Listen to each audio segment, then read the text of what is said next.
Into the Abyss, the final dive of Sheck Exley. Cave diving is widely regarded as one of the most dangerous activities in the field of underwater exploration.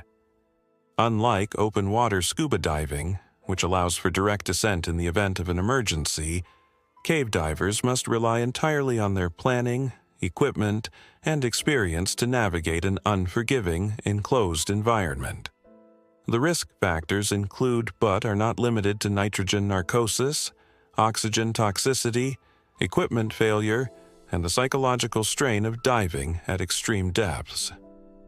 Few individuals have advanced this field as significantly as Sheck Exley, an American diver whose contributions to the discipline remain foundational. However, even the most experienced divers are not immune to the dangers inherent in deep cave exploration, as evidenced by Exley's final dive in 1994. Sheck Exley was born in 1949 and developed an early fascination with cave diving. By the age of 16, he had already logged hundreds of dives, demonstrating a level of proficiency and comfort that surpassed many seasoned professionals.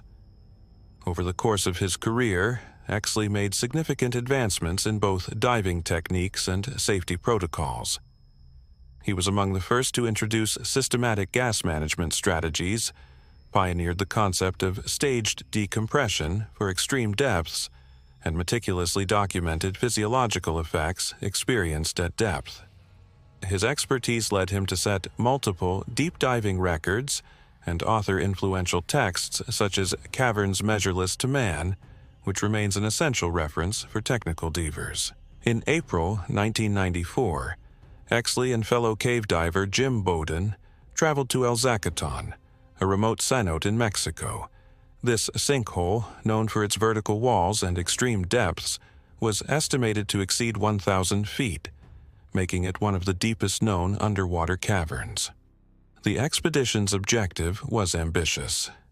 Exley and Bowden aimed to surpass existing depth records by reaching approximately 1,000 feet, a depth rarely attempted even within the specialized community of deep cave divers.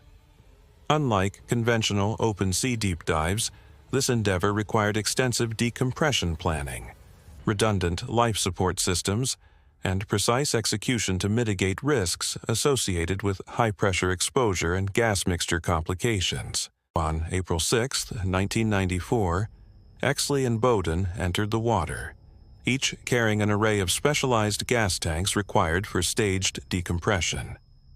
The descent itself was methodical, adhering to carefully planned depth intervals and gas-switching procedures designed to prevent rapid-onset physiological effects. At approximately 600 feet, both divers continued downward, navigating the stark, featureless abyss of the cenote. At these depths, divers face an increasing risk of high-pressure nervous syndrome, HPNS, a neurological condition triggered by exposure to helium-rich gas mixtures under extreme pressure. Symptoms of HPNS may include tremors, impaired cognitive function, and loss of motor coordination, any of which could prove fatal in an environment where self-sufficiency is paramount. At approximately 900 feet, Exley's movement ceased. The exact circumstances surrounding his incapacitation remain uncertain. Several theories have been proposed, including equipment malfunction, an unrecognized physiological response to extreme depth, or an error in gas-switching procedures. Unlike in open water diving, where an immediate ascent might be possible, Exley's depth and the stringent decompression requirements made a rapid return infeasible. At 925 feet, Bowden, experiencing difficulty himself, decided to abort the dive and ascend. Exley, however, did not return to the surface. Following Bowden's return, a recovery operation was initiated. Given the extreme depth and hazardous conditions of Zacatón, retrieval efforts were significantly constrained. Eventually, Exley's body was discovered at approximately 880 feet. Notably, he was found in a position that suggested he had neither struggled nor panicked, which led to speculation that he may have lost consciousness due to an acute physiological event rather than mechanical failure. no definitive cause of death was determined, though possible explanations include oxygen toxicity, HPNS-related impairment, or a sudden cardiac event exacerbated by the extreme conditions.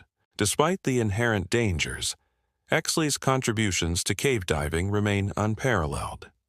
His meticulous documentation, safety protocols, and theoretical advancements continue to influence divers today. He was instrumental in establishing the foundation for deep technical diving, and his methodologies are still employed by those who explore the world's most challenging underwater environments.